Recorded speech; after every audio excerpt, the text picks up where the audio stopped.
2022 ਦੇ ਇਲੈਕਸ਼ਨ ਆਉਣ ਵਾਲੇ ਨੇ, ਤੁਹਾਨੂੰ ਕੀ ਲੱਗਦਾ ਇਸ ਵਾਰ ਕਿਹੜੀ ਸਰਕਾਰ ਹੋਊ? ਸਾਡੇ ਕੁਝ ਮੈਟਰ ਨਹੀਂ ਕਰਦਾ, ਕੁਝ ਵੀ ਹੋਈ ਜਾਵੇ।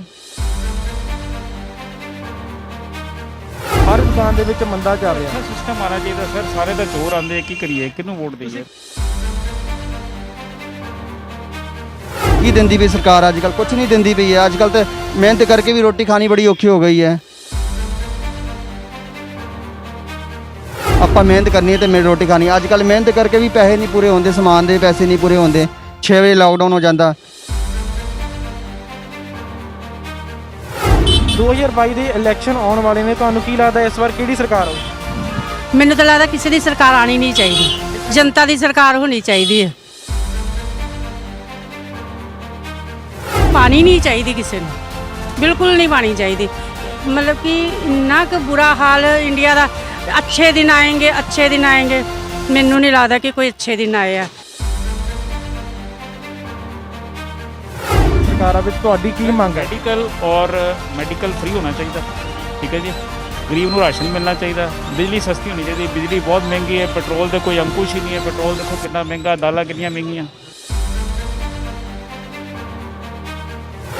ਸਭ ਤੋਂ ਮੇਨ ਕੋਵਿਡ ਵੀ ਇੱਕ ਪ੍ਰੋਬਲਮ ਹੈਗੀ ਹੈ। ਸਾਨੂੰ ਐਟ ਅ ਟਾਈਮ ਦੋ ਪ੍ਰੋਬਲਮ ਨੂੰ ਫੇਸ ਕਰਨਾ ਪੈ ਰਿਹਾ, ਇੱਕ ਤਾਂ ਕੋਵਿਡ ਨੂੰ ਔਰ ਇੱਕ ਬੇਰੋਜ਼ਗਾਰੀ ਨੂੰ। ਸਤਿ ਸ਼੍ਰੀ ਅਕਾਲ, ਨਮਸਕਾਰ। ਤੁਸੀਂ ਦੇਖ ਰਹੇ ਹੋ ਗਲੋਬਲ ਹੈਡਲਾਈਨ ਨਿਊਜ਼ ਤੇ ਮੈਂ ਅਫਰੀਕੇਸਰ ਇੱਕ ਵਾਰ ਫਿਰ ਤੋਂ ਤੁਹਾਡੇ ਨਾਲ ਸ਼ੋਅ ਲੈ ਕੇ ਹਾਜ਼ਰ ਹੋਏ ਹਾਂ। ਇਸ ਵਾਰ ਕਿਹੜੀ ਸਰਕਾਰ? Show is sponsored by British Isles academy, defence colony, Garha road, Jalandhar.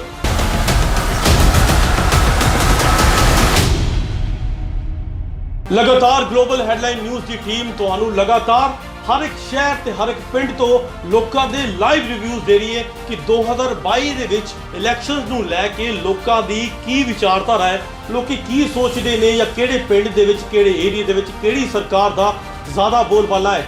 ਲਗਾਤਾਰ ਤੁਹਾਨੂੰ ਹਰ ਇੱਕ ਪਿੰਡ ਸ਼ਹਿਰ ਤੋਂ ਦਿਖਾ ਰਹੇ ਹਾਂ, ਲੋਕਾਂ ਨਾਲ ਲਾਈਵ ਗੱਲਬਾਤ ਵੀ ਕਰ ਰਹੇ ਹਾਂ, ਸੋ ਦੈਟ ਤੁਹਾਡੀ ਆਵਾਜ਼ ਨੂੰ ਗਲੋਬਲ ਹੈਡਲਾਈਨ ਨਿਊਜ਼ ਦੀ ਟੀਮ ਸਰਕਾਰੀ ਦਰਬਾਰ ਤੱਕ ਪਹੁੰਚਾ ਸਕੇ। ਸਰਕਾਰ ਨੂੰ ਪਤਾ ਲੱਗੇ ਕਿ ਲੋਕਾਂ ਦੇ ਦਿਲਾਂ ਵਿੱਚ, ਲੋਕਾਂ ਦੇ ਦਿਮਾਗ ਦੇ ਵਿੱਚ, ਜਾਂ ਲੋਕਾਂ ਤੋਂ ਪਤਾ ਚੱਲੇ ਕਿ ਐਕਚੁਅਲ ਦੇ ਵਿੱਚ ਲੋਕੀ ਕੀ ਸੋਚ ਰਹੇ ਨੇ ਇਲੈਕਸ਼ਨ ਨੂੰ ਲੈ ਕੇ, 2022 ਦੇ ਇਲੈਕਸ਼ਨ ਨੂੰ ਲੈ ਕੇ, ਕਿ ਪੰਜਾਬ ਦੇ ਵਿੱਚ ਕਿਹੜੀ ਸਰਕਾਰ ਦਾ ਜ਼ਿਆਦਾ ਬੋਲਬਾਲਾ ਲੱਗ ਰਿਹਾ ਹੈ। ਸੋ ਅੱਜ ਜੋ ਤੁਹਾਨੂੰ ਰਿਪੋਰਟ ਦਿਖਾਉਣ ਜਾ ਰਹੇ ਹਾਂ ਉਹ ਜੀ ਜਲੰਧਰ ਤੋਂ ਸਾਡੇ ਰਿਪੋਰਟਰ ਮਨਜੋਤ ਸਿੰਘ ਜੀ ਜੋ ਤੁਹਾਨੂੰ ਲਾਈਵ ਗੱਲਬਾਤ ਦਿਖਾਣਗੇ ਕਿ ਜਲੰਧਰ ਦੇ ਬਾਜ਼ਾਰ ਦੇ ਵਿੱਚ ਲੋਕਾਂ ਦਾ ਕੀ ਕਹਿਣਾ ਹੈ, ਮਾਰਕੀਟ ਦੇ ਵਿੱਚ ਲੋਕਾਂ ਦਾ ਕੀ ਕਹਿਣਾ ਹੈ ਕਿ ਕਿਹੜੀ ਸਰਕਾਰ ਨੂੰ ਚਾਹੁੰਦੇ ਨੇ ਕਿ ਕਿੱਦਾਂ ਦੀ ਸਰਕਾਰ ਆਵੇ। ਹਾਂਜੀ ਮਨਜੋਤ ਜੀ। ਸਤਿ ਸ਼੍ਰੀ ਅਕਾਲ, ਤੁਸੀਂ ਦੇਖ ਰਹੇ ਹੋ ਗਲੋਬਲ ਹੈਡਲਾਈਨ ਨਿਊਜ਼। ਮੈਂ ਮਨਜੋਤ ਸਿੰਘ ਇੱਕ ਵਾਰੀ ਫਿਰ ਤੋਂ ਲਾਈਵ ਹੋਇਆ ਜਲੰਧਰ ਸ਼ਹਿਰ ਦੇ ਬਹੁਤ ਹੀ ਮਸ਼ਹੂਰ ਟਿੱਕੀਆਂ ਵਾਲੇ ਚੌਂਕ ਤੋਂ।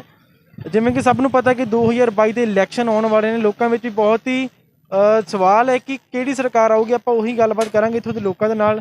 2020 ਦੇ ਇਲੈਕਸ਼ਨ ਆਉਣ ਵਾਲੇ, ਇਸ ਵਾਰ ਕਿਹੜੀ ਸਰਕਾਰ? ਆਪਾਂ ਸਭ ਤੋਂ ਪਹਿਲਾਂ ਗੱਲਬਾਤ ਕਰਾਂਗੇ ਇੱਥੋਂ ਸਰਦਾਰ ਜੀ ਦੇ ਨਾਲ। ਸਤਿ ਸ਼੍ਰੀ ਅਕਾਲ ਭਾਜੀ, ਕੀ ਹਾਲ ਹੈ ਜੀ? ਭਾਜੀ 2022 ਦੇ ਇਲੈਕਸ਼ਨ ਆਉਣ ਵਾਲੇ ਨੇ, ਤੁਹਾਨੂੰ ਕੀ ਲੱਗਦਾ ਇਸ ਵਾਰ ਕਿਹੜੀ ਸਰਕਾਰ ਆਊਗੀ? ਮੇਰੇ ਹਿਸਾਬ ਨਾਲ ਆਮ ਪਾਰਟੀ। ਤੁਸੀਂ ਆਮ ਪਾਰਟੀ ਤੋਂ ਕੀ ਉਮੀਦ ਰੱਖਦੇ ਹੋ ਕਿ ਇਸ ਵਾਰ ਆਮ ਪਾਰਟੀ ਆਵੇ ਤੇ ਤੁਹਾਡੀਆਂ ਕੀ ਮੰਗਾਂ ਪੂਰੀਆਂ ਕਰੇ? ਜੋ ਦਿੱਲੀ 'ਚ ਉਹਨਾਂ ਕੀਤਾ ਕੰਮ ਵਧੀਆ ਕੀਤਾ ਹੈ। ਕਿਹੜੇ ਕੰਮ ਕੀਤੇ ਉਹਨਾਂ ਦਿੱਲੀ ਵਿੱਚ? ਦਿੱਲੀ ਸਕੂਲ ਵਧੀਆ ਬਣਾਏ ਹੋਏ, ਬੱਸਾਂ ਦੀ ਸਰਵਿਸ ਵਧੀਆ ਹੈ। ਬਾਕੀ ਲੱਗਦਾ ਕਿ ਪੰਜਾਬ ਵਿੱਚ ਵੀ ਇਹ ਕੰਮ ਕਰ ਲੈਣਗੇ? ਹਾਂਜੀ, ਤੁਹਾਨੂੰ ਮਤਲਬ ਉਮੀਦਾਂ ਪੂਰੀਆਂ ਕਿ ਜਿਹੜੀ ਆਮ ਪਾਰਟੀ ਆਊਗੀ ਤੇ ਉਹ ਸਾਰੇ ਕੰਮ ਕਰੂਗੇ ਪੰਜਾਬ ਵਿੱਚ? ਹਾਂਜੀ, ਇਹ ਦੋਵੇਂ ਪਾਰਟੀ ਅੱਗੇ ਦੇ ਹੀ ਲਿਆ, ਅਕਾਲੀ ਦਲ। ਸੋ ਆਪਾਂ ਗੱਲਬਾਤ ਕਰਾਂਗੇ ਇੱਥੋਂ ਭਾਈ ਦੇ ਨਾਲ। ਭਾਈ ਸਤਿ ਸ਼੍ਰੀ ਅਕਾਲ ਜੀ। ਠੀਕ ਹੈ ਜੀ। ਭਾਜੀ ਕਹਿੰਦੇ ਮੈਂ ਗੱਲਬਾਤ ਨਹੀਂ ਕਰਨੀ, ਪਹਿਲਾਂ ਖਾਣ ਪੀਣ ਦੇ ਵਿੱਚ ਬਿਜ਼ੀ ਨੇ। ਸੋ ਇੱਥੇ ਗੱਲਬਾਤ ਕਰਾਂਗੇ ਕੁਝ ਲੇਡੀਜ਼ ਨਾਲ ਵੀ। ਮੈਮ ਗੱਲਬਾਤ ਕਰ ਸਕਦੇ 2 ਮਿੰਟ? 2022 ਦੇ ਇਲੈਕਸ਼ਨ ਆਉਣ ਵਾਲੇ ਨੇ, ਤੁਹਾਨੂੰ ਕੀ ਲੱਗਦਾ ਇਸ ਵਾਰ ਕਿਹੜੀ ਸਰਕਾਰ ਆਊਗੀ? ਨਹੀਂ, ਸਾਨੂੰ ਇਸ ਬਾਰੇ ਨਹੀਂ ਪਤਾ। ਸਰਕਾਰਾਂ ਬਾਰੇ ਕੋਈ ਨੌਲੇਜ ਨਹੀਂ ਰੱਖਦੇ ਤੁਸੀਂ? ਨਹੀਂ। ਉਹ ਤਾਂ ਜਿਹੜੀ ਮਰਜ਼ੀ ਸਰਕਾਰ ਹੈ, ਸਰਕਾਰ ਤੋਂ ਤੁਸੀਂ ਮੰਗ ਕੀ ਰੱਖਦੇ ਹੋ? ਸਾਡੇ ਲਈ ਕੁਝ ਮੈਟਰ ਨਹੀਂ ਕਰਦਾ, ਕੁਝ ਵੀ ਹੋਈ ਜਾਵੇ। ਅੱਛਾ, ਕੁਝ ਵੀ ਹੋ ਜਾਏ, ਮਤਲਬ ਤੁਹਾਨੂੰ ਕੋਈ ਲੈਣ ਦਾ ਨਹੀਂ? ਵੋਟ ਸਰਕਾਰ ਬੈਸਟ ਨਹੀਂ ਹੈ ਸਾਡੇ ਲਈ, ਤਾਂ ਕੁਝ ਵੀ ਹੋ ਜਾਏ, ਕੋਈ ਵੀ ਆ ਜਾਏ। ਅਗਰ ਵੈਸੇ ਤੁਸੀਂ ਚਾਹੋ ਕੋਈ ਇੱਕ ਸਰਕਾਰ ਆ ਜਾਏ, ਉਹ ਕੀ ਤੁਸੀਂ ਉਮੀਦ ਰੱਖੋਗੇ? ਕੋਈ ਐਸੀ ਇੱਕ ਸ਼ਰਤ ਜਿਹਦੇ ਨਾਲ ਦੇਸ਼ ਦਾ ਸੁਧਾਰ ਹੋ ਸਕੇ, ਨਵੀਂ ਯੰਗਸਟਰ ਪੀੜ੍ਹੀ ਦਾ ਸੁਧਾਰ ਹੋ ਸਕੇ? ਬਸ ਜੌਬਸ ਕਰ ਦੇਣ ਜ਼ਿਆਦਾ ਤੋਂ ਜ਼ਿਆਦਾ, ਬਸ ਇਹੀ ਚਾਹੁੰਦੇ ਹਾਂ ਕਿ ਜਿਹੜੀ ਗਰੀਬੀ ਆ ਉਹ ਦੂਰ ਹੋ ਜਾਏ, ਬੇਰੁਜ਼ਗਾਰੀ ਦੂਰ ਹੋ ਜਾਏ। ਇਹ ਬਹੁਤ ਜ਼ਿਆਦਾ ਹੈ ਇੱਥੇ, ਬਸ ਇਹੀ ਹੈ, ਹੋਰ ਤਾਂ ਕੁਛ ਵੀ ਨਹੀਂ। ਅਤੇ ਜਿਹੜਾ ਕਰੋਨਾ ਹੈ ਜਲਦੀ ਤੋਂ ਜਲਦੀ ਖ਼ਤਮ ਹੋ ਜਾਏ, ਸ਼ੋਪਸ ਓਪਨ ਹੋ ਜਾਣ। ਇਸ ਲਈ ਬਹੁਤ ਜ਼ਿਆਦਾ ਬੇਰੁਜ਼ਗਾਰੀ ਹੋ ਰਹੀ ਹੈ। ਦੇਖੋ ਮਾਰਕੀਟ 'ਚ ਪੈਸੇ ਤਾਂ ਹੈ ਹੀ ਨਹੀਂ ਹੈ, ਸਾਡੇ ਕੋਲ ਖੁਦ ਦਾ ਬੁਰਾ ਹਾਲ ਹੋਇਆ ਪਿਆ। ਤੁਸੀਂ ਵੀ ਜੌਬ ਕਰਦੇ ਹੋ? ਨਹੀਂ, ਆਈ ਐਮ ਹਾਊਸ ਵਾਈਫ। ਮੈਂ ਪਹਿਲਾਂ ਕਰਦੀ ਸੀ ਬਿਫੋਰ ਮੈਰਿਜ। ਹਾਂਜੀ ਹੁਣ ਨਹੀਂ ਕਰਦੀ। ਠੀਕ ਹੈ, ਮਤਲਬ ਤੁਹਾਡੀ ਇਹੀ ਮੰਗ ਹੈ ਕਿ ਜਿਹੜੀ ਸਰਕਾਰ ਵੱਲੋਂ ਟਾਈਮ ਖੋਲ੍ਹਿਆ ਜਾਵੇ, ਜਿਹੜੀ ਨਵੀਂ ਯੰਗਸਟਰ ਪੀੜ੍ਹੀ ਆ ਕੰਮਕਾਰ ਉਹਨਾਂ ਨੂੰ ਜੌਬਸ ਮਿਲਣ। ਓਪਨ ਕੀਤਾ ਜਾਵੇ market till 9 o'clock from morning to evening। ਇੱਥੋਂ ਜੇ ਆਪਾਂ ਗੱਲਬਾਤ ਕਰਦੇ ਭਾਜੀ 2022 ਦੇ ਇਲੈਕਸ਼ਨ ਆਉਣ ਵਾਲੇ ਨੇ, ਤੁਹਾਨੂੰ ਕੀ ਸਰਕਾਰ ਤੋਂ ਉਮੀਦ ਆ? ਕਿਹੜੀ ਸਰਕਾਰ ਆਊਗੀ ਇਸ ਵਾਰ? ਕਿਹੜੀ ਸਰਕਾਰ? ਯੂਥ ਆਉਣਾ ਚਾਹੀਦਾ ਜੀ ਕੋਈ, ਤੁਸੀਂ ਕੀ ਉਮੀਦ ਰੱਖਦੇ ਹੋ? ਯੂਥ ਵਧੀਆ ਆਉਣਾ ਚਾਹੀਦਾ ਕੋਈ। ਮਤਲਬ ਕਿਹੜੀ ਸਰਕਾਰ ਆਵੇ ਜਿਹਦੇ ਨਾਲ ਦੇਸ਼ ਦਾ ਸੁਧਾਰ ਹੋ ਸਕੇ? ਐਟਲੀਸਟ ਜੋ ਇੰਨੀ ਮਹਾਮਾਰੀ ਚੱਲਦੀ ਪਈ ਆ, ਹਰ ਦੁਕਾਨ ਦੇ ਵਿੱਚ ਮੰਦਾ ਚੱਲ ਰਿਹਾ। ਅੱਛਾ ਸਿਸਟਮ ਆਉਣਾ ਚਾਹੀਦਾ ਸਰ, ਸਾਰੇ ਤਾਂ ਚੋਰ ਆਉਂਦੇ, ਕੀ ਕਰੀਏ, ਕਿਹਨੂੰ ਵੋਟ ਤੁਸੀਂ ਦਈਏ? ਕਿਹੋ ਜਿਹਾ ਸਿਸਟਮ ਚਾਹੁੰਦੇ ਹੋ? ਅੱਛਾ ਸਿਸਟਮ ਹੋਣਾ ਚਾਹੀਦਾ, ਇਮਾਨਦਾਰੀ ਹੋਣੀ ਚਾਹੀਦੀ, ਓਨੈਸਟੀ ਆਏ ਨਹੀਂ ਇੱਥੇ। ਕੋਈ ਇੱਕ ਇਹੋ ਸਿਸਟਮ ਦਾ ਜਿਹਦੇ ਨਾਲ ਯੂਥ ਕੰਮ ਕਰ ਲੱਗ ਜੇ? ਜੇ ਆਪ ਜਿਹੜੀ ਹੈ ਉਹ ਪਾਰਟੀ ਅੱਛੀ ਹੈ, ਲੇਕਿਨ ਆਪ ਦਾ ਇੱਥੇ ਆਉਣ ਦਾ ਮੈਨੂੰ ਨਹੀਂ ਲੱਗਦਾ ਇੱਥੇ ਆਏਗੀ, ਓਕੇ। ਕਿਉਂਕਿ ਦਿੱਲੀ 'ਚ ਬਹੁਤ ਅੱਛਾ ਸੁਧਾਰ ਹੋਇਆ ਹੈ, ਇੱਥੇ ਸੁਧਾਰ ਨਹੀਂ ਹੈ। ਦਿੱਲੀ ਮਤਲਬ ਕਿੱਦਾਂ ਦਾ ਸੁਧਾਰ ਹੋਇਆ? ਹਰ ਤਰ੍ਹਾਂ ਦਾ ਸੁਧਾਰ ਹੈ ਸਰ, ਗਰੀਬਾਂ ਨੂੰ ਰਾਸ਼ਨ ਮਿਲਦਾ, ਸਭ ਕੁਝ ਮਿਲਦਾ, ਮਿਡ ਲੋਕਰ ਬੰਦੇ ਨੂੰ ਕੁਝ ਮਿਲਦਾ ਹੈ, ਮਿਲਣਾ ਤਾਂ ਚਾਹੀਦਾ। ਐਟਲੀਸਟ ਬਿਜਲੀ ਸਸਤੀ ਹੈ, ਬਿਜਲੀ ਸਸਤੀ ਹੈ। ਜੇ ਬਿਜਲੀ ਪੰਜਾਬ ਸਸਤੀ ਹੋ ਜਾਏ ਤਾਂ ਅਸੀਂ ਕਹਾਂਗੇ ਫਿਰ ਜਿਹੜੀ ਮਰਜ਼ੀ ਸਰਕਾਰ ਆ ਜਾਏ। ਤੁਹਾਨੂੰ ਲੱਗਦਾ ਕਿ ਆਪ ਜਿੱਥੇ ਪੰਜਾਬ ਵਿੱਚ ਆ ਜਾਵੇ ਤਾਂ ਇਹੋ ਜਿਹਾ ਸੁਧਾਰ ਹੋ ਸਕੂ ਜਿਹੜਾ ਦਿੱਲੀ ਵਿੱਚ ਕੀਤਾ? ਬਿਲਕੁਲ ਹੋਏਗਾ ਸਰ, ਕਿਉਂ ਨਹੀਂ ਹੋਏਗਾ? ਤੁਹਾਡੀ ਪੂਰੀ ਉਮੀਦ ਹੈ? ਬਿਲਕੁਲ 100% ਉਮੀਦ ਹੈ। ਤੁਸੀਂ ਕੀ ਮੰਗ ਰੱਖਦੇ ਸਰਕਾਰ ਕੋਲ ਕਿ ਇੱਕ ਸਰਕਾਰ ਆਵੇ? ਤੁਹਾਡੀ ਕੀ ਮੰਗ ਹੈ? ਮੈਡੀਕਲ ਔਰ ਮੈਡੀਕਲ ਫ੍ਰੀ ਹੋਣਾ ਚਾਹੀਦਾ, ਠੀਕ ਹੈ ਜੀ। ਗਰੀਬ ਨੂੰ ਰਾਸ਼ਨ ਮਿਲਣਾ ਚਾਹੀਦਾ, ਬਿਜਲੀ ਸਸਤੀ ਹੋਣੀ ਚਾਹੀਦੀ। ਬਿਜਲੀ ਬਹੁਤ ਮਹਿੰਗੀ ਹੈ, ਪੈਟਰੋਲ ਦੇ ਕੋਈ ਅੰਕੁਸ਼ ਹੀ ਨਹੀਂ ਹੈ। ਪੈਟਰੋਲ ਦੇਖੋ ਕਿੰਨਾ ਮਹਿੰਗਾ, ਦਾਲਾਂ ਕਿੰਨੀਆਂ ਮਹਿੰਗੀਆਂ। ਇਸ ਚੀਜ਼ ਬਾਰੇ ਤੁਸੀਂ ਵੀ ਸਮਝਦਾਰ ਹੋ ਸਰ, ਇਹ ਸਸਤੀਆਂ ਹੋਣੀ ਚਾਹੀਦੀਆਂ ਚੀਜ਼ਾਂ। ਸੋ ਆਪਾਂ ਇੱਥੋਂ ਦੇ ਗੱਲਬਾਤ ਕੀਤੀ ਲੋਕਾਂ ਨਾਲ, ਉਹਨਾਂ ਨੇ ਇਹੀ ਕਿਹਾ ਕਿ ਆਪ ਸਰਕਾਰ ਆਵੇ ਜਿਨ੍ਹਾਂ ਨੇ ਦਿੱਲੀ ਵਿੱਚ ਬਹੁਤ ਸੁਧਾਰ ਕੀਤਾ ਹੈ। ਪੰਜਾਬ ਦੇ ਵਿੱਚ ਅਗਰ ਉਹ ਆਊਗੀ ਤਾਂ ਪੰਜਾਬ ਵਿੱਚ ਵੀ ਸਕੂਲਾਂ ਦਾ ਖਰਚਾ, ਬਿਜਲੀ ਦਾ ਖਰਚਾ ਘੱਟ ਹੋ ਸਕੇਗਾ। ਤੇ ਇੱਥੋਂ ਦੇ ਕੁਝ ਲੇਡੀਜ਼ ਵੀ ਨੇ, ਟਿੱਕੀਆਂ ਖਾ ਰਹੇ, ਗੋਲਗੱਪੇ। ਆਪਾਂ ਗੱਲਬਾਤ ਕਰ ਸਕਦੇ ਇੱਕ ਸੈਕਿੰਡ। 2022 ਦੇ ਇਲੈਕਸ਼ਨ ਆਉਣ ਵਾਲੇ ਨੇ, ਤੁਹਾਨੂੰ ਕੀ ਲੱਗਦਾ ਇਸ ਵਾਰ ਕਿਹੜੀ ਸਰਕਾਰ ਆਊਗੀ? ਮੈਨੂੰ ਤਾਂ ਲੱਗਦਾ ਕਿਸੇ ਦੀ ਸਰਕਾਰ ਆਣੀ ਨਹੀਂ ਚਾਹੀਦੀ, ਜਨਤਾ ਦੀ ਸਰਕਾਰ ਹੋਣੀ ਚਾਹੀਦੀ ਹੈ। ਇੰਨਾ ਮਤਲਬ ਕਿ ਜਿਹੜੇ ਅੱਜ ਇੰਨੀ ਸਰਕਾਰ ਨੇ ਇੰਨਾ ਦੁਨੀਆ ਨੂੰ ਕਰੋਨਾ ਕਰਕੇ, ਕਦੀ ਕੁਛ ਕਰਕੇ, ਇੰਨਾ ਕੁ ਦੁਨੀਆ ਦਾ ਬੇੜਾ ਗਰਕ ਕਰ ਦਿੱਤਾ ਹੋਇਆ ਹੈ। ਤੇ ਮੇਰੇ ਹਿਸਾਬ ਨਾਲ ਤੇ ਜਨਤਾ ਖੁਦ ਹੀ ਆਪਣੀ ਸਰਕਾਰ ਹੋਣੀ ਚਾਹੀਦੀ ਹੈ। ਮੈਨੂੰ ਤਾਂ ਲੱਗਦਾ ਕਿ ਸਰਕਾਰ ਹੋਣੀ ਨਹੀਂ ਚਾਹੀਦੀ। ਵੈਸੇ ਜਨਤਾ ਦਾ ਖੁਦ ਹੀ ਸਰਕਾਰ, ਕਿਉਂਕਿ ਜਨਤਾ ਹੀ ਵੋਟ ਪਾਉਂਦੀ। ਸਰਕਾਰ ਜਨਤਾ ਹੀ ਵੋਟ ਪਾਣੀ ਨਹੀਂ ਚਾਹੀਦੀ ਕਿਸੇ ਨੂੰ, ਬਿਲਕੁਲ ਨਹੀਂ ਪਾਣੀ ਚਾਹੀਦੀ। ਮਤਲਬ ਕਿ ਇੰਨਾ ਕੁ ਬੁਰਾ ਹਾਲ ਇੰਡੀਆ ਦਾ। ਅੱਛੇ ਦਿਨ ਆਏਂਗੇ, ਅੱਛੇ ਦਿਨ ਆਏਂਗੇ, ਮੈਨੂੰ ਨਹੀਂ ਲੱਗਦਾ ਕਿ ਕੋਈ ਅੱਛੇ ਦਿਨ ਆਏ ਆ। ਸਭ ਤੋਂ ਜ਼ਿਆਦਾ ਬੁਰੇ ਦਿਨ ਇਹੀ ਆਏ। ਔਰ ਮੈਨੂੰ ਲੱਗਦਾ ਕਿ ਸੰਨ 47 ਦੀਆਂ ਗੱਲਾਂ ਹੁਣ ਸ਼ੁਰੂ ਹੋਈਆਂ। ਇਹੋ ਜਿਹੀਆਂ ਗੱਲਾਂ ਜਿੱਦਾਂ ਕਿ ਅੱਗੇ ਮਾਰਾ ਮਾਰੀ ਸੀਗੀ, ਭੇਦਭਾਵ ਸੀਗੇ, ਕੋਈ ਕੁਛ ਸੀਗਾ, ਬਸ ਉਹੀ ਕੁਛ ਹੁਣ ਭੁੱਖਮਾਰੀ ਆ, ਸਭ ਕੁਛ ਹੈਗਾ। ਦੇਖ ਹੀ ਲਿਆ ਤੁਸੀਂ, ਖੁਦ ਵੀ ਤੁਸੀਂ ਦੇਖਦੇ ਹੋ, ਤੁਹਾਨੂੰ ਵੀ ਇਸ ਗੱਲ ਦੇ ਬਾਰੇ ਪਤਾ ਹੈ ਕਿ ਆਪ ਕੀ ਮੰਗ ਕਰਦੇ ਹੋ ਸਰਕਾਰ ਕੋਲੋਂ ਜਿਹਦੇ ਨਾਲ ਦੇਸ਼ ਦਾ ਸੁਧਾਰ ਹੋ ਸਕੇ? ਕੁਝ ਐਸੀ ਇੱਕ ਗੱਲ। ਮੈਂ ਤਾਂ ਇਹ ਕਹਾਂਗੀ ਕਿ ਬਸ ਜਨਤਾ ਦੇ ਬਾਰੇ ਸੋਚੇ ਸਰਕਾਰ, ਕਿ ਮਤਲਬ ਕਿ ਕੁਛ ਤਾਂ ਮਤਲਬ ਕਿ ਆਪਣੀ ਦਿਖਾਣ, ਕੁਛ ਤਾਂ ਆਪਣੀ ਰਿਸਪੌਂਸਿਬਿਲਟੀਆਂ ਸਮਝਣ ਸਰਕਾਰ ਨਾ, ਕਿ ਜਨਤਾ ਨੂੰ ਅਸੀਂ ਕਿਸ ਤਰ੍ਹਾਂ ਕਰਨਾ। ਇੰਨੀ ਭੁੱਖਮਾਰੀ ਮਾਰ ਦਿੱਤੀ ਹੋਈ ਹੈ ਕਿ ਮੈਨੂੰ ਨਹੀਂ ਲੱਗਦਾ ਕਿ ਕੁਛ ਆਂਦੇ 2-4 ਸਾਲ ਇੰਡੀਆ ਦਾ ਕੁਛ ਬਣੇਗਾ। ਕਿ ਫਿਊਚਰ ਇੰਨਾ ਖਰਾਬ ਹੋ ਚੁੱਕਿਆ, ਬੱਚਿਆਂ ਦਾ ਕੋਈ ਸਟੱਡੀ ਨਹੀਂ, ਕੋਈ ਕੁਛ ਨਹੀਂ, ਔਰ ਬੱਚੇ ਪਾਸ ਹੋ ਰਹੇ ਆ। ਤੁਸੀਂ ਇਸ ਵਾਰੀ ਵੋਟਾਂ ਨਹੀਂ ਪਾ ਰਹੇ ਹੋ? ਮੈਂ ਤਾਂ ਬਿਲਕੁਲ ਨਹੀਂ ਪਾ ਰਹੀ, ਮੈਂ ਤਾਂ ਬਿਲਕੁਲ ਨਹੀਂ ਪਾ ਰਹੀ। ਇੱਥੋਂ ਤੁਸੀਂ ਵੇਖਿਆ ਕਿ ਆਪਾਂ ਜਲੰਧਰ ਦੇ ਬਹੁਤ ਹੀ ਮਸ਼ਹੂਰ ਟਿੱਕੀਆਂ ਵਾਲੇ ਚੌਂਕ ਤੋਂ ਗੱਲਬਾਤ ਕੀਤੀ ਲੋਕਾਂ ਦੇ ਨਾਲ। ਕੁਝ ਲੋਕਾਂ ਨੇ ਕਿਹਾ ਕਿ ਆਪਾਂ ਕਿਸੇ ਵੀ ਸਰਕਾਰ ਨੂੰ ਵੋਟ ਨਹੀਂ ਪਾਉਣੀ। ਹੁਣ ਆਪਾਂ 2022 ਦੇ ਇਲੈਕਸ਼ਨ ਆਉਣ ਵਾਲੇ ਨੇ, ਤੁਹਾਨੂੰ ਕੀ ਲੱਗਦਾ ਇਸ ਵਾਰ ਕਿਹੜੀ ਸਰਕਾਰ ਹੋਊਗੀ ਜਿਹਦੇ ਆਉਣ ਨਾਲ ਦੇਸ਼ ਦਾ ਐਟਲੀਸਟ ਸੁਧਾਰ ਹੋ ਸਕੇ? ਜਿਹੜੀ ਵੀ ਸਰਕਾਰ ਆਏ ਬਸ ਉਹ ਸਾਡੇ ਪੰਜਾਬੀਆਂ ਦਾ ਖਿਆਲ ਰੱਖੇ, ਨਸ਼ੇ ਨੂੰ ਰੋਕੇ, ਔਰ ਦੂਸਰੀ ਚੀਜ਼ ਬੇਰੋਜ਼ਗਾਰੀ ਖਤਮ ਕਰਨੀ ਚਾਹੀਦੀ ਹੈ। ਮੇਨ ਇਹੀ ਮੁੱਦਾ ਹੈ। ਕੋਵਿਡ ਦੇ ਕਾਰਨ ਬਹੁਤ ਬੰਦੇ ਬੇਰੋਜ਼ਗਾਰ ਹੋਏ ਆ। ਸਭ ਤੋਂ ਮੇਨ ਕੋਵਿਡ ਵੀ ਇੱਕ ਪ੍ਰੋਬਲਮ ਹੈਗੀ ਹੈ। ਸਾਨੂੰ ਐਟ ਅ ਟਾਈਮ 2 ਪ੍ਰੋਬਲਮ ਨੂੰ ਫੇਸ ਕਰਨਾ ਪੈ ਰਿਹਾ, ਇੱਕ ਤਾਂ ਕੋਵਿਡ ਨੂੰ ਔਰ ਇੱਕ ਬੇਰੋਜ਼ਗਾਰੀ ਨੂੰ। ਅਸੀਂ ਦੁਕਾਨਾਂ ਬੰਦ ਵੀ ਕਰ ਦਈਏ ਤੇ ਬੇਰੋਜ਼ਗਾਰੀ ਵਧੇਗੀ। ਜੇ ਅਸੀਂ ਨਹੀਂ ਬੰਦ ਕਰਦੇ ਤਾਂ ਕੋਵਿਡ ਵਧੇਗਾ। ਇਸ ਕਰਕੇ ਦੋਨੋਂ ਚੀਜ਼ਾਂ ਨੂੰ ਸਾਈਮਲਟੇਨੀਅਸਲੀ ਟੈਕਲ ਕਰਨਾ ਪਏਗਾ, ਤਾਂ ਹੀ ਸਾਡੀ ਸਮੱਸਿਆ ਦਾ ਪ੍ਰੋਬਲਮ ਆਏਗੀ। ਔਰ ਸਰਕਾਰ ਇਹੋ ਜਿਹੀ ਚਾਹੀਦੀ, ਓਨੈਸਟ ਬੰਦੇ ਚਾਹੀਦੇ ਆ ਕਿ ਜਿਹੜੇ ਐਕਟਿਵਲੀ ਪਾਰਟਿਸਿਪੇਟ ਕਰਨ। ਖਾਲੀ ਇਹ ਨਹੀਂ ਕਿ ਮਤਲਬ ਅਸੀਂ ਕਰਾਂਗੇ ਨਹੀਂ ਕਰਾਂਗੇ, ਐਕਟਿਵਲੀ ਪਾਰਟਿਸਿਪੇਟ ਕਰਨਾ ਚਾਹੀਦਾ, ਕਿ ਤਾਂ ਕਿ ਬੰਦਿਆਂ ਦੀ ਹੈਲਥ ਵੀ ਮੋਨੀਟਰ ਹੋਵੇ ਤੇ ਜਿਹੜੀ ਸਾਡੀ ਮੇਨ ਰੋਜ਼ਗਾਰ ਦੀ ਸਮੱਸਿਆ ਉਹ ਵੀ ਖਤਮ ਹੋਵੇ। ਤੁਸੀਂ ਕਿੱਦਾਂ ਦਾ ਪਾਰਟਿਸਿਪੇਸ਼ਨ ਚਾਹੁੰਦੇ ਹੋ ਸਰਕਾਰ ਵੱਲੋਂ, ਜਿਹਦੇ ਨਾਲ ਐਟਲੀਸਟ ਜੋ ਇੰਨਾ ਮੰਦਾ ਰਿਹਾ 2020 2021 ਦੇ ਵਿੱਚ ਐਟਲੀਸਟ ਉਹ ਕਵਰ ਹੋ ਜਾਏ? ਸਟ੍ਰਿਕਟ ਰੂਲਸ ਐਂਡ ਰੈਗੂਲੇਸ਼ਨਸ ਦੇ ਨਾਲ ਹੁਣ ਦੁਕਾਨਾਂ ਪੂਰੀਆਂ ਖੋਲ੍ਹਣੀਆਂ ਚਾਹੀਦੀਆਂ, ਵਰਨਾ ਉੱਥੇ ਕਈ ਬੇਰੋਜ਼ਗਾਰ ਹੋਣਗੇ। ਫਿਰ ਅਗਰ ਦੁਕਾਨਾਂ ਖੁੱਲਣਗੀਆਂ ਫਿਰ ਕਰੋਨਾ ਮਹਾਮਾਰੀ ਫਿਰ ਤੋਂ ਨਹੀਂ ਵੱਧ ਜਾਏਗੀ? ਅਸੀਂ ਲੱਗੇ ਹੀ ਹੋਏ, ਸਾਡੇ ਪ੍ਰਸ਼ਾਸਨ ਲੱਗਾ ਹੀ ਹੋਇਆ ਰੋਕਣ ਲਈ। Ample efforts are been taken by the police officials, ਜਿਹਦੇ ਕਾਰਨ ਕਾਫੀ ਕੰਸਟ੍ਰੇਨ ਕੀਤਾ ਅਸੀਂ ਕਰੋਨਾ ਨੂੰ। ਲੇਕਿਨ ਅਸੀਂ ਦੁਕਾਨਾਂ ਬੰਦ ਵੀ ਕਰੀਏ ਤਾਂ ਉਹਦੇ ਨਾਲ ਵੀ ਤੇ ਇੱਕ ਤਰਫ ਤੇ ਕਰੋਨਾ ਮਾਰ ਰਿਹਾ, ਉੱਪਰ ਉਹ ਜਿਹੜੀ ਬੇਰੋਜ਼ਗਾਰੀ ਉਹ ਜ਼ਿਆਦਾ ਨਹੀਂ ਮਾਰ ਰਹੀ। ਮੇਰਾ ਤਾਂ ਇੱਕੋ ਕੁਐਸਚਨ ਹੈ ਕਿ ਅਸੀਂ ਦੋਨੋਂ ਚੀਜ਼ਾਂ ਨੂੰ ਡੀਲ ਕਰਨਾ।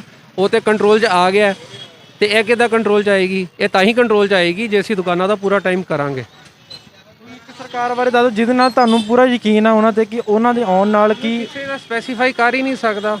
ਮੇਨ ਗਰਾਊਂਡ ਲੈਵਲ ਤੇ ਕੰਮ ਹੋਣਾ ਚਾਹੀਦਾ। ਜਿਹੜਾ ਸਰਕਾਰ ਗਰਾਊਂਡ ਲੈਵਲ ਤੇ ਕੰਮ ਕਰੇਗੀ ਉਹਨੂੰ ਹੀ ਆਉਣਾ ਚਾਹੀਦਾ। ਮੈਂ ਕਿਸੇ ਬਾਰੇ ਕੋਈ ਕਮੈਂਟ ਨਹੀਂ ਕਰਨਾ ਚਾਹੁੰਦਾ। ਮੇਨ ਗਰਾਊਂਡ ਲੈਵਲ ਤੇ ਜਿਹੜੀ ਸਰਕਾਰ ਅੱਛਾ ਕੰਮ ਕਰੇ, ਲੋਕਾਂ ਨੂੰ ਆਪਣੇ ਆਪ ਪਤਾ ਲੱਗ ਜਾਣਾ ਕੰਮ ਕਰ ਰਹੇ ਆ।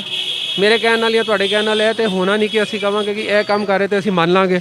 ਗਰਾਊਂਡ ਲੈਵਲ ਤੇ ਰਿਐਲਿਟੀ ਸਭ ਨੂੰ ਪਤਾ। ਬਸ ਇਹੀ ਕਹਿਣਾ ਚਾਹੁੰਦਾ। ਤੁਸੀਂ ਕਿਹੋ ਜਿਹਾ ਕੀ ਗੱਲ ਕਹਿਣਾ ਚਾਹੁੰਦੇ ਹੋ? ਮੈਂ ਖੁਦ ਗਰਾਊਂਡ ਲੈਵਲ ਤੇ ਕੰਮ ਕਰਦੀ ਹਾਂ। ਮੈਂ ਆਸ਼ਾ ਵਰਕਰ ਆ, ਔਰ ਆਸ਼ਾ ਵਰਕਰ ਨੂੰ ਤੁਹਾਨੂੰ ਖੁਦ ਹੀ ਪਤਾ ਕਿ ਆਸ਼ਾ ਵਰਕਰ ਨੇ ਕਿੰਨਾ ਕੁ ਵਰਕ ਕੀਤਾ ਹੋਣਾ, ਤੇ ਉਹਦੇ ਕਰਕੇ ਤਾਂ ਮੈਨੂੰ ਲੱਗਦਾ ਨਹੀਂ ਕਿ ਸਰਕਾਰ ਨੇ ਕਦੀ ਅੱਜ ਦਿਨ ਤੱਕ ਆਸ਼ਾ ਵਰਕਰ ਬਾਰੇ ਵੀ ਕੁਝ ਸੋਚਿਆ ਹੋਵੇ ਕਿ ਮਤਲਬ ਕਿ ਮੰਗ ਚਾਹੁੰਦੇ ਸਰਕਾਰ ਕੋਲੋਂ, ਸਰਕਾਰ ਕੀ ਸੋਚੇ? ਸਰਕਾਰ ਕੁਛ ਤਾਂ ਸੋਚੇ ਆਸ਼ਾ ਵਰਕਰਸ ਬਾਰੇ, ਕਿ ਕੁਛ ਤਾਂ ਕਰੇ ਉਹਨਾਂ ਦੇ ਲਈ। ਬਸ ਇਨਸੈਂਟਿਵ ਦੇ ਦਿੰਦੇ ਆ, ਠੀਕ ਹੈ, ਗੱਲ ਖਤਮ ਹੋ ਗਈ। ਇਨਸੈਂਟਿਵ ਕੁਛ ਨਹੀਂ ਹੈਗਾ। 150 ਰੁਪਈਆ ਵੀ ਨਹੀਂ ਮਿਲਦਾ ਹੈਗਾ। 1000 ਰੁਪਈਏ ਕੋਈ ਸਰਵੇ ਕਰ ਲਓ ਤਾਂ 2 ਰੁਪਈਏ। ਸਰਕਾਰ ਆਪ ਖੁਦ ਕੋਈ ਕੰਮ ਕਰੇਗੀ ਤਾਂ 2 ਰੁਪਏ ਤੇ ਕੰਮ ਕਰੇਗੀ? ਨਹੀਂ ਕਰੇਗੀ। ਤੇ ਆਸ਼ਾ ਵਰਕਰਾਂ ਨੂੰ ਕਹਿੰਦੇ ਕਿ 2 ਰੁਪਏ ਦੇ ਵਿੱਚ ਜਾ ਕੇ ਸਰਵੇ ਕਰਕੇ ਆਓ। ਇਹ ਵਾਲੀ ਸਰਕਾਰ ਹੈ, ਇਹਨੂੰ ਕਹਿੰਦੇ ਸਰਕਾਰ ਕਿ ਜਿਹਨੂੰ 2 ਰੁਪਏ ਦੇ ਵਿੱਚ ਵਰਕ, ਅੱਜ ਕੱਲ੍ਹ ਦੀ ਮਹਿੰਗਾਈ ਦੇ ਵਿੱਚ ਕਹਿੰਦੇ 2 ਰੁਪਏ ਦੇ ਵਿੱਚ ਜਾ ਕੇ ਘਰ ਘਰ ਸਰਵੇ ਕਰਕੇ ਆਓ। ਇਹ ਹੈ ਸਰਕਾਰ। ਹੁਣ ਇੱਥੇ ਮੈਂ ਗੱਲਬਾਤ ਕਰਾਂਗਾ ਪ੍ਰਦੀਪ ਦੇ ਨਾਲ, ਜੋ ਕਿ ਟਿੱਕੀਆਂ ਵਾਲੀ ਮਾਰਕੀਟ ਦੇ ਵਿੱਚ ਜੋਤੀ ਚੌਂਕ ਲਾਗੇ ਜਿਹੜੀ ਟਿੱਕੀਆਂ ਵਾਲਾ ਚੌਂਕ ਆ ਉਹਦੇ ਵਿੱਚ ਬਹੁਤ ਹੀ ਫੇਮਸ ਹੈ ਬੰਦਾ। 2022 ਦੀਆਂ ਚੋਣਾਂ ਆ ਰਹੀਆਂ ਨੇ, ਤੁਹਾਨੂੰ ਕੀ ਲੱਗਦਾ ਇਸ ਵਾਰ ਕਿਹੜੀ ਸਰਕਾਰ ਆਊ? ਭਾਈ ਸਰਕਾਰ ਜਿਹੜੀ ਮਰਜ਼ੀ ਆਵੇ, ਮਿਹਨਤ ਕਰਕੇ ਰੋਟੀ ਖਾਣੀ ਹੈ। ਸਰਕਾਰ ਕਿਸੇ ਵਾਸਤੇ ਕੁਝ ਕਰਦੇ ਤਾਂ ਹੈ ਨਹੀਂ। ਆਪਾਂ ਮਿਹਨਤ ਕਰਨੀ ਹੈ ਤੇ ਮੇਰੀ ਰੋਟੀ ਖਾਣੀ। ਅੱਜ ਕੱਲ੍ਹ ਮਿਹਨਤ ਕਰਕੇ ਵੀ ਪੈਸੇ ਨਹੀਂ ਪੂਰੇ ਹੁੰਦੇ, ਸਮਾਨ ਦੇ ਪੈਸੇ ਨਹੀਂ ਪੂਰੇ ਹੁੰਦੇ। 6 ਵਜੇ ਲਾਕਡਾਊਨ ਹੋ ਜਾਂਦਾ। ਸਾਡਾ ਫਾਸਟ ਫੂਡ ਦਾ ਕੰਮ ਹੈ, 6 ਵਜੇ ਤੋਂ ਬਾਅਦ ਤੇ ਚੱਲਦਾ ਹੈ। 6 ਵਜੇ ਤੋਂ ਬਾਅਦ ਚੱਲਦਾ। 6 ਵਜੇ ਤੱਕ ਉਹਨਾਂ ਨੂੰ ਚਾਹੀਦਾ, ਸਰਕਾਰ ਨੂੰ ਇੰਨੀ ਚਾਹੀਦੀ ਕਿ ਗਰੀਬਾਂ ਵਾਸਤੇ ਵੀ ਕੁਝ ਸੋਚੇ, ਤੇ ਰੇੜੀਆਂ ਫੜੀਆਂ ਵਾਸਤੇ ਵੀ ਕੁਝ ਸੋਚੇ ਕਿ ਹਾਂ ਗਰੀਬਾਂ ਨੂੰ ਵੀ ਕੁਝ ਦੇਈਏ। ਕੀ ਦਿੰਦੀ ਪਈ ਸਰਕਾਰ? ਅੱਜ ਕੱਲ੍ਹ ਕੁਝ ਨਹੀਂ ਦਿੰਦੀ ਪਈ ਹੈ। ਅੱਜ ਕੱਲ੍ਹ ਤਾਂ ਮਿਹਨਤ ਕਰਕੇ ਵੀ ਰੋਟੀ ਖਾਣੀ ਬੜੀ ਔਖੀ ਹੋ ਗਈ ਹੈ। ਤੁਸੀਂ ਜਿੰਨਾ ਕੁ ਸਮਾਨ ਲੈ ਕੇ ਆਉਂਦੇ ਹੋ ਰੋਜ਼ ਦਾ, ਗੋਲ ਗੱਪੇ ਹੋ ਗਏ, ਟਿੱਕੀਆਂ ਹੋ ਗਈਆਂ, ਦਹੀਂ ਭੱਲੇ ਹੋ ਗਏ, ਜਾਂ ਫਿਰ ਨਿੰਬੂ ਲੈਮਨ ਹੋ ਗਿਆ, ਤੁਹਾਡਾ ਵਿਕ ਜਾਂਦਾ? ਨਹੀਂ ਵਿਕਦਾ ਵੀਰੇ। ਕੋਈ ਜਦੋਂ ਬਾਜ਼ਾਰ ਦੇ ਕਿਸੇ ਲੋਕਾਂ ਕੋਲ ਪੈਸੇ ਹੋਣਗੇ ਤਾਂ ਹੀ ਕੋਈ ਬਾਜ਼ਾਰ ਸ਼ਾਪਿੰਗ ਕਰਨ ਆਏਗਾ। ਜਦੋਂ ਲੋਕਾਂ ਕੋਲ ਕੁਝ ਹੈ ਨਹੀਂ ਤਾਂ ਬਾਜ਼ਾਰ ਸ਼ਾਪਿੰਗ ਕਰਨ ਕੌਣ ਆਏਗਾ? ਕੋਈ ਨਹੀਂ ਆਉਂਦਾ। ਤੁਹਾਡਾ ਕਹਿਣਾ ਹੈ ਕਿ ਜਿਹੜਾ ਸਵੇਰ ਦਾ ਟਾਈਮ ਹੈ ਸਰਕਾਰ ਨੇ ਅਲਾਓ ਕੀਤਾ ਆ, ਸ਼ਾਮੀ 6 ਵਜੇ ਬੰਦ ਕਰ ਦਿੰਦੇ ਆ, ਤੇ ਤੁਸੀਂ ਇਸ ਟਾਈਮ ਨਾਲ ਖੁਸ਼ ਹੋ? ਨਹੀਂ ਜੀ ਨਹੀਂ, ਘੱਟੋ ਘੱਟ 10 ਵਜੇ ਤੱਕ ਹੋਣਾ ਚਾਹੀਦਾ। ਸਾਰਾ ਫਾਸਟ ਫੂਡ ਦਾ ਕੰਮ ਤਾਂ 6 ਵਜੇ ਤੋਂ ਬਾਅਦ ਤੇ ਚਾਲੂ ਹੁੰਦਾ ਹੈ।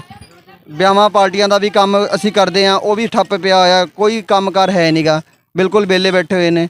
ਅੱਜ ਕੱਲ੍ਹ ਸਾਰਾ ਹੀ ਕੰਮ ਠੱਪ ਹੋਇਆ ਪਿਆ। ਸਰਕਾਰ ਕਿਹਦੇ ਲਈ? ਸਰਕਾਰ ਜਿਹੜੀ ਮਰਜ਼ੀ ਆਵੇ, ਮਿਹਨਤ ਕਰਕੇ ਆਪਣਾ ਖਾਣਾ ਹੈ। ਪਰ ਸਰਕਾਰ ਦਾ ਇਹ ਸਹੂਲਤ ਹੁੰਦਾ ਕਿ ਸਰਕਾਰ ਥੋੜਾ ਗਰੀਬਾਂ ਵੱਲ ਵੀ ਦੇਖੇ, ਧਿਆਨ ਮਾਰੇ।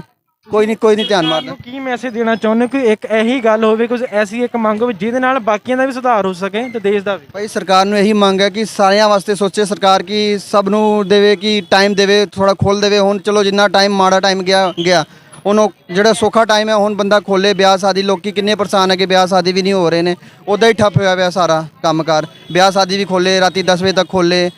ਹੁਣ ਕਰੋਨਾ ਜਿਹੜਾ ਮਾੜਾ ਮੋਟਾ ਸੀਗਾ ਹੁਣ ਖਤਮ ਹੋ ਗਿਆ। ਹੁਣ ਲੋਕਾਂ ਨੂੰ ਸੁਧਰਨ ਦਾ ਪਟੜੀ ਟਾਈਮ ਆਉਣ ਦਾ ਸਹੀ ਟਾਈਮ ਹੋ ਜਾਵੇ। ਬਾਈ ਵਿੱਚ ਕਿਹੜੀ ਸਰਕਾਰ ਆਵੇ? ਭਾਈ ਕਈ ਸਰਕਾਰ ਜਿਹੜੀ ਮਰਜ਼ੀ ਆਵੇ ਪਰ ਕਰੇ ਵੀ ਕੁਛ, ਕਰਦੀ ਤਾਂ ਕੁਛ ਹੈ ਹੀ ਨਹੀਂ। ਅੱਜ ਤੱਕ ਕੀਤਾ ਕੀ ਇਹਨਾਂ ਨੇ? ਮੋਦੀ ਕਹਿੰਦੇ ਅੱਛੇ ਦਿਨ, ਕਿਹੜੇ ਅੱਛੇ ਦਿਨ ਆਏ ਜੀ? ਕੋਈ ਅੱਛੇ ਦਿਨ ਆਏ ਆ? ਕੈਪਟਨ ਹੈ ਕੀ ਫਾਇਦਾ ਕੀਤਾ? ਕੋਈ ਚੀਜ਼, ਹਰੇਕ ਚੀਜ਼ ਮਹਿੰਗੀ, ਕੋਈ ਵੀ ਚੀਜ਼ ਸਸਤੀ ਹੈਗੀ ਹੈ? ਅੱਜ ਤੱਕ 7 ਸਾਲ 8 ਸਾਲ ਹੋ ਗਏ ਮੋਦੀ ਨੂੰ, ਕਿਹੜੀ ਚੀਜ਼ ਸਸਤੀ ਕੀਤੀ ਉਹਨੇ? ਗਰੀਬਾਂ ਨੂੰ ਮਾਰੀ ਜਾਂਦਾ, ਅਮੀਰਾਂ ਨੂੰ ਪੈਸੇ ਦੇਈ ਜਾਂਦਾ। ਅਮੀਰਾਂ ਨੂੰ ਸਭ ਕਰਿਆਨਾ ਲੈ ਲਓ ਮਹਿੰਗਾ, ਫਰੂਟ ਲੈ ਲਓ ਮਹਿੰਗਾ, ਸਬਜ਼ੀਆਂ ਮਹਿੰਗੀਆਂ। ਕਿਹੜੀ ਚੀਜ਼ ਸਸਤੀ ਹੈ ਦੱਸੋ ਤੁਸੀਂ? ਹੈਗੀ ਕੋਈ ਚੀਜ਼ ਸਸਤੀ? ਕੋਈ ਮੋਦੀ ਪੈਟਰੋਲ ਦੇਖ ਲਓ, ਅਡਾਣੀ ਬਾਣੀ ਇਹਨਾਂ ਨੂੰ ਖਵਾਈ ਜਾਂਦਾ, ਪੈਸੇ ਕਮਾਈ ਜਾਂਦੇ, ਉਹ ਲੱਖਾਂ ਰੁਪਏ ਪੈਟਰੋਲਾਂ 'ਚ ਕਮਾਈ ਜਾਂਦੇ। ਕੋਈ ਚੀਜ਼ ਉਹਨੇ ਅੱਜ ਤੱਕ ਸਸਤੀ ਕੀਤੀ ਹੈ? ਗਰੀਬਾਂ ਦਾ ਸੋਚਿਆ? ਨਹੀਂ ਸੋਚਿਆ ਉਹਨੇ ਕਿਸੇ ਨੇ, ਨਾ ਮੋਦੀ ਦੇ ਨਾ ਕੈਪਟਨ ਨੇ। ਬਾਕੀ ਹੁਣ ਤੁਸੀਂ ਦੇਖੋ ਵੋਟ ਕਿਹਨੂੰ ਦੇਣੀ ਚਾਹੀਦੀ ਹੈ, ਦੇਣੀ ਚਾਹੀਦੀ ਕਿ ਨਹੀਂ ਦੇਣੀ ਚਾਹੀਦੀ। ਤੁਸੀਂ ਕਿਹੜੀ ਸਰਕਾਰ ਚਾਹੁੰਦੇ ਹੋ? ਤੁਹਾਡਾ ਤੁਸੀਂ ਸ਼ਿਕੰਜਵੀ ਵੇਚਦੇ ਹੋ, ਨਿੰਬੂ ਪਾਣੀ ਵੇਚਦੇ ਹੋ, ਤੁਹਾਡਾ ਕਿੰਨਾ ਗੁਜ਼ਾਰਾ ਹੋ ਜਾਂਦਾ ਜੀ? ਕਿੱਥੋਂ ਭਾਜੀ ਗੁਜ਼ਾਰੇ, ਜਦੋਂ ਹੁੰਦੇ ਸੀਗੇ ਉਦੋਂ ਹੁੰਦੇ ਸੀਗੇ, ਜਦੋਂ ਦਾ ਇਹ ਕਰੋਨਾ ਚੱਲਿਆ ਉਸ ਤੋਂ ਬਾਅਦ ਬਿਲਕੁਲ ਹੀ ਬੇੜਾ ਗਰਕ ਹੋ ਗਿਆ, ਹੈ ਹੀ ਨਹੀਂ ਕੰਮ ਕਾਰ ਹੈ ਨਹੀਂ। ਜਿੱਥੇ ਅਸੀਂ ਇਦਾਂ ਦੇ ਸੀਗੇ ਜਦ ਬਾਜ਼ ਮਾਰਨੀ ਪੈਂਦੀ ਸੀ ਨਾ, ਗਾਹਕ ਨੂੰ ਕੁਛ ਨਹੀਂ ਕਹਿਣਾ ਪੈਂਦਾ ਸੀ, ਆਪਣੇ ਆਪ ਗਾਹਕ ਆਉਂਦਾ ਸੀ। ਹੁਣ ਆਵਾਜ਼ਾਂ ਮਾਰੀਏ ਫਿਰ ਗਾਹਕ ਨਹੀਂ ਆਉਂਦਾ। ਆ ਤੁਹਾਡੇ ਸਾਹਮਣੇ ਹੀ ਦੇਖੋ ਵਿਹਲੇ ਖੜੇ। ਕਿਸੇ ਸਰਕਾਰ ਨੇ ਆਮ ਆਦਮੀ ਬਾਰੇ ਕੁਛ ਨਹੀਂ ਸੋਚਿਆ। ਇਸ ਬਾਰੇ ਇਨਸਾਨ ਨੂੰ ਸੋਚਣਾ ਚਾਹੀਦਾ। ਐਡੇ ਤੁਸੀਂ ਸੀਟਾਂ ਲੈਣ ਲਈ ਹੱਥ ਵੀ ਜੋੜਦੇ, ਪੈਰੀ ਪੈਨਾ ਵੀ ਕਰਦੇ, ਸਭ ਕੁਝ ਕਰਦੇ ਹੋ, ਕੀ ਆਮ ਇਨਸਾਨ ਵਾਸਤੇ ਕਰਦੇ ਹੋ? ਕੋਈ ਸੋਚੋ ਉਹਨਾਂ ਵਾਸਤੇ, ਕੁਛ ਨਹੀਂ ਸੋਚਦੇ। ਇਹ ਅੱਜ ਦੇਖੋ ਪਾਰਟੀ ਮੈਂ ਤਾਂ ਕਹਿੰਦਾ ਕਿਸੇ ਨੂੰ ਵੋਟ ਨਹੀਂ ਦੇਣੀ ਚਾਹੀਦੀ। ਸੋ ਇੱਥੇ ਹੋਰ ਵੀ ਲੋਕ ਨੇ, ਉਹਨਾਂ ਨਾਲ ਵੀ ਦੇਖਾਂਗੇ ਕੀ ਚਾਹੁੰਦੇ ਨੇ ਇਸ ਵਾਰ ਕਿਹੜੀ ਸਰਕਾਰ।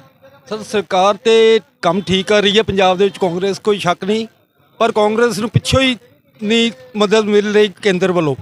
ਕਿੱਦਾਂ ਦੀ ਮਦਦ? ਸਰ ਆਪਣਾ GST ਨਹੀਂ ਅਗਰ ਮਿਲੇਗਾ, ਟੈਕਸ ਨਹੀਂ ਮਿਲੇਗਾ, ਸਰਕਾਰ ਕਿੱਥੇ ਲਾਏਗੀ ਤਾਂ ਪਿੱਛੋਂ ਟੈਕਸ GST ਜਦੋਂ ਦੀ ਸ਼ੁਰੂ ਹੋਈ ਹੈ, ਜਦੋਂ ਦੀ GST ਸ਼ੁਰੂ ਹੋਈ ਹੈ ਕੇਂਦਰ ਵੱਲੋਂ ਹੀ ਆਉਂਦਾ ਨਾ ਪੈਸਾ।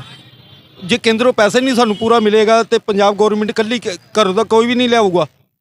ਬਾਕੀ ਇਹ ਜ਼ਰੂਰ ਹੈ ਕਿ ਸਰਕਾਰ ਪੰਜਾਬ ਦੀ ਨੇ 1.5-2 ਸਾਲ ਹੋ ਗਏ ਆ, ਕੱਲੇ ਸ਼ਹਿਰ ਦੀ ਸੜਕ ਬਣਾ ਰਹੇ ਹੈ, ਉਹਦਾ ਵੀ ਸੁਣਵਾਈ ਹੁੰਦੀ ਹੈ, ਕੋਈ ਸ਼ੱਕ ਨਹੀਂ, ਪਰ ਹੱਲੇ ਕੁਛ ਆਉਣਾ ਚਾਹੀਦਾ ਨਾ, ਗੌਰਮੈਂਟ ਨੂੰ ਮਿਲੂਗਾ ਤੇ ਅੱਗੇ ਦੇਗੀ। ਇਸ ਵਾਰੀ ਕਿਹੜੀ ਸਰਕਾਰ ਚਾਹੁੰਦੇ ਹੋ ਫਿਰ? ਸਰ ਮੈਂ ਤਾਂ ਕਹਿੰਦਾ ਕਿ ਸਰਕਾਰ ਨਾ ਚਾਹੇ ਸੈਂਟਰਲ 'ਚ ਹੋਵੇ, ਭੇਦਭਾਵ ਨਾ ਕਰੇ। ਕਾਂਗਰਸ ਬਹੁਤ ਅੱਛਾ ਕੰਮ ਕਰ ਰਹੀ, ਕੋਈ ਸ਼ੱਕ ਨਹੀਂ ਦੇ ਵਿੱਚ। ਕੈਪਟਨ ਸਾਹਿਬ ਬਹੁਤ ਵਧੀਆ ਕਰ ਰਹੇ ਆ। ਸਾਡੇ ਏਰੀਆ ਦੇ MLA ਹੈਗੇ ਆ ਬਾਬਾ ਹੈਨਰੀ ਜੀ। ਮੈਂ ਤੁਹਾਨੂੰ ਕਹੀਏ ਆਪਾਂ ਰਾਤੀ 12 ਵਜੇ ਜਾਈਏ, 2 ਵਜੇ ਜਾਈਏ, ਇੱਕ ਕੀ ਹੈ ਵੋਟਰ ਹੈ, ਉਹਨਾਂ ਨੇ ਕਦੀ ਇਹ ਨਹੀਂ ਪੁੱਛਿਆ ਤੁਸੀਂ BJP ਨੂੰ ਵੋਟ ਪਾਈ ਜਾਂ ਕਾਂਗਰਸ ਨੂੰ ਪਾਈ ਹੈ। 12 ਵਜੇ 2 ਵਜੇ ਬਾਬਾ ਜੀ ਕੋ ਜਾਈਏ। ਮੈਂ ਆਪਣੇ ਬੱਚੇ ਦੀ ਦੱਸਦਾ, ਮੇਰੇ ਬੱਚੇ ਨੂੰ ਐਡਮਿਸ਼ਨ ਨਹੀਂ ਮਿਲਦੀ ਪਈ ਸੀ, ਉਹ ਕਹਿੰਦੇ ਹੁਣ ਐਡਮਿਸ਼ਨ ਨਹੀਂ ਦੇਣੀ। CBSE ਕੀਤੀ ਸੀ, +1 ਦੇ ਵਿੱਚ 10th ਦੇ ਵਿੱਚ +1 'ਚ ਹੋਣਾ ਸੀਗਾ ਕਿ ਤੁਸੀਂ ਹੁਣ ਆਏ ਹੋ। ਬਾਬਾ ਜੀ ਨੂੰ ਕਿਹਾ ਵੈ ਕੋਈ, ਬਾਬਾ ਜੀ ਕੋਈ ਉਹ ਥੋੜ੍ਹਾ, ਬਾਬਾ ਜੀ ਨੇ ਕਿਹਾ ਕਿ ਹਾਂ ਮੈਂ ਕੋਸ਼ਿਸ਼ ਕਰ ਦਿੰਦਾ। ਸਾਨੂੰ ਕੀ ਹੈ, ਬੇਟੇ ਮੇਰੇ ਨੂੰ ਐਡਮਿਸ਼ਨ ਮਿਲ ਗਈ। ਕਿ ਇੱਕ ਜੇ ਉਹਨਾਂ ਕੋਲ ਅੱਗੇ ਰਿਕੁਐਸਟ ਕੀਤੀ ਹੈ, ਉਹਨਾਂ ਦੇ ਬਸ ਜੋ ਚੱਲਿਆ ਉਹਨਾਂ ਨੇ ਕੀਤਾ ਕੰਮ। ਅਸੀਂ ਤਾਂ ਇਹ ਨਹੀਂ ਕਹਿੰਦੇ ਕਿ ਹਾਂ ਕਿਸੇ ਨੇ ਮਿਹਨਤ ਹਰ ਕਿਸੇ ਨੇ ਕਰਕੇ ਕਮਾਣੀ ਹੈ। ਪਲੱਸ ਜਦੋਂ ਦੀ ਮੋਦੀ ਸਰਕਾਰ ਆਈ ਹੈ, ਮੈਂ ਖੁਦ ਕਰਨਾ, ਮੈਨੂੰ 32 ਈਅਰ ਹੋ ਗਏ ਆ ਜੋਬ ਕਰਦੇ, ਪਰ ਮੈਂ ਜਿਹੜੇ 7 ਸਾਲਾਂ ਦੇ ਵਿੱਚ ਦੇਖਿਆ ਨਾ, ਉਹ ਮੈਨੂੰ ਬਹੁਤ ਨੁਕਸਾਨ ਹੋਇਆ। ਹੁਣ ਆਪਾਂ ਗੱਲਬਾਤ ਕਰਾਂਗੇ ਸਿੱਧਾ ਸਟੂਡੀਓ ਦੇ ਵਿੱਚ ਲਾਈਵ।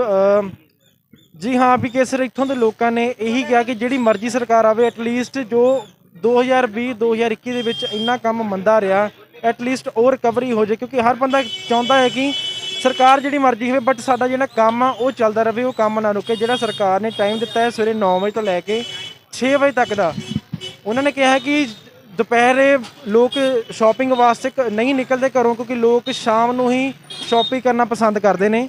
ਜਿਹੜਾ ਇੱਥੇ ਫਾਸਟ ਫੂਡ ਦਾ ਕੰਮ ਹੈ ਉਹ ਵੀ ਸ਼ਾਮੀ 6 ਵਜੇ ਤੋਂ ਹੀ ਸ਼ੁਰੂ ਹੁੰਦਾ ਹੈ, ਪਰ ਉਦੋਂ ਤਾਂ ਬੰਦ ਕਰਨ ਦਾ ਟਾਈਮ ਹੋ ਜਾਂਦਾ। ਸੋ ਇਹ ਸੀ ਗੱਲਬਾਤ ਜਿੱਥੋਂ ਆਪਾਂ ਕੀਤੀ ਜਲੰਧਰ ਦੇ ਬਹੁਤ ਹੀ ਮਸ਼ਹੂਰ ਟਿੱਕੀਆਂ ਵਾਲੇ ਚੌਂਕ ਦੇ ਨਾਲ। ਬਹੁਤ ਬਹੁਤ ਸ਼ੁਕਰੀਆ ਮਨਜੋਤ ਜੀ।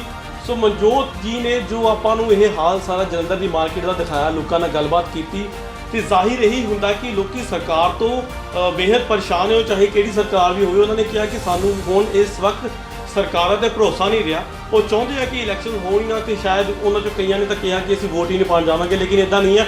ਬਿਕੋਜ਼ ਜੋ ਵੋਟ ਹੈ ਨਾ, ਉਹ ਸਾਡਾ ਅਧਿਕਾਰ ਆ, ਤੇ ਸਾਡੀ ਵੋਟ ਨੇ ਸਰਕਾਰ ਚੁਣਨੀ ਆ। ਸੋ ਇਸੇ ਕਰਕੇ ਆਪਣੀ ਵੋਟ ਨੂੰ ਸਹੀ ਇਸਤੇਮਾਲ ਕਰਕੇ ਆਪਾਂ ਇੱਕ ਵਧੀਆ ਤੇ ਸੁਚੱਜੀ ਸਰਕਾਰ ਨੂੰ ਆਪਣੇ ਦੇਸ਼ ਦੇ ਵਿੱਚ, ਆਪਣੇ ਸੂਬੇ ਦੇ ਵਿੱਚ ਲਿਆਉਣਾ, ਸੋ ਦੈਟ ਆਪਾਂ ਸਾਰਿਆਂ ਦਾ ਇੱਕ ਵਧੀਆ ਭਵਿੱਖ ਬਣ ਸਕੇ। ਸੋ ਦੇਖਦੇ ਰਹੋ ਗਲੋਬਲ ਹੈਡਲਾਈਨ ਨਿਊਜ਼। ਜੇ ਤੁਸੀਂ ਵੀ ਚਾਹੁੰਦੇ ਹੋ ਕਿ ਤੁਹਾਡੀ ਆਵਾਜ਼ ਸਰਕਾਰੀ ਦਰਬਾਰ ਤੱਕ ਜਾਵੇ, ਦੂਸਰੇ ਲੋਕਾਂ ਤੱਕ ਜਾਵੇ, ਤਾਂ ਤੁਸੀਂ ਸਾਡੀ ਚੈਨਲ ਦੀ ਟੀਮ ਨੂੰ, ਗਲੋਬਲ ਹੈਡਲਾਈਨ ਨਿਊਜ਼ ਦੀ ਟੀਮ ਨੂੰ ਆਪਣੇ ਸ਼ਹਿਰ ਜਾਂ ਆਪਣੇ ਸੂਬੇ ਪਿੰਡ ਵਿੱਚ ਬੁਲਾ ਸਕਦੇ ਹੋ। ਸਾਡੀ ਟੀਮ ਤੁਹਾਡੇ ਕੋਲ ਆਏਗੀ ਤੇ ਤੁਹਾਡੇ ਵਿਚਾਰਾਂ ਨੂੰ ਸਰਕਾਰੀ ਦਰਬਾਰ ਤੱਕ ਪਹੁੰਚਾਉਣ ਦੀ ਪੂਰੀ ਕੋਸ਼ਿਸ਼ ਕਰੇਗੀ। ਤੇ ਇਸ ਲਈ ਸਾਡੇ ਦਿੱਤੇ ਗਏ ਨੰਬਰਾਂ ਤੇ ਸਾਨੂੰ ਕੰਟੈਕਟ ਕਰ ਸਕਦੇ ਹੋ, ਸਾਨੂੰ ਬੁਲਾ ਸਕਦੇ ਹੋ। ਤੇ ਇਸ ਵੀਡੀਓਜ਼ ਨੂੰ ਸ਼ੇਅਰ ਜ਼ਰੂਰ ਕਰ ਦਿਆ ਕਰੋ, ਸੋ ਦੈਟ ਕਿ ਹਰ ਕੋਈ ਇਹਨਾਂ ਰਿਵਿਊਜ਼ ਨੂੰ, ਇਹਨਾਂ ਵਿਚਾਰਾਂ ਨੂੰ ਸੁਣ ਸਕੇ, ਦੇਖ ਸਕੇ। ਕਿਉਂਕਿ ਇਹ ਜੋ ਸਾਰਾ ਮਾਪਦੰਡ ਆਪਾਂ ਕਰ ਰਹੇ, ਜੋ ਸਾਰੀ ਜਨਗਣਨਾ ਕਰ ਰਹੇ, ਇੱਕ ਤਰੀਕੇ ਨਾਲ ਇਹ ਲਾਈਵ ਹੈ ਤੇ ਬਿਲਕੁਲ ਸੱਚੀ ਲੋਕਾਂ ਦੀ ਆਵਾਜ਼ ਹੈ, ਤੇ ਲੋਕਾਂ ਤੱਕ ਜਾਣੀ ਚਾਹੀਦੀ ਹੈ। ਇਸੇ ਕਰਕੇ ਇਹਨਾਂ ਵੀਡੀਓਜ਼ ਨੂੰ ਸ਼ੇਅਰ ਜ਼ਰੂਰ ਕਰਿਆ ਕਰੋ ਜੀ। ਧੰਨਵਾਦ, ਸ਼ੁਕਰੀਆ। ਸੋ ਸ਼ੋਅ ਲੈ ਕੇ ਫਿਰ ਹਾਜ਼ਰ ਹੋਵਾਂਗੇ। ਇਸ ਵਾਰ ਕਿਹੜੀ ਸਰਕਾਰ? Show is sponsored by British Isles academy, defence colony, Garha road, Jalandhar. ਧੰਨਵਾਦ।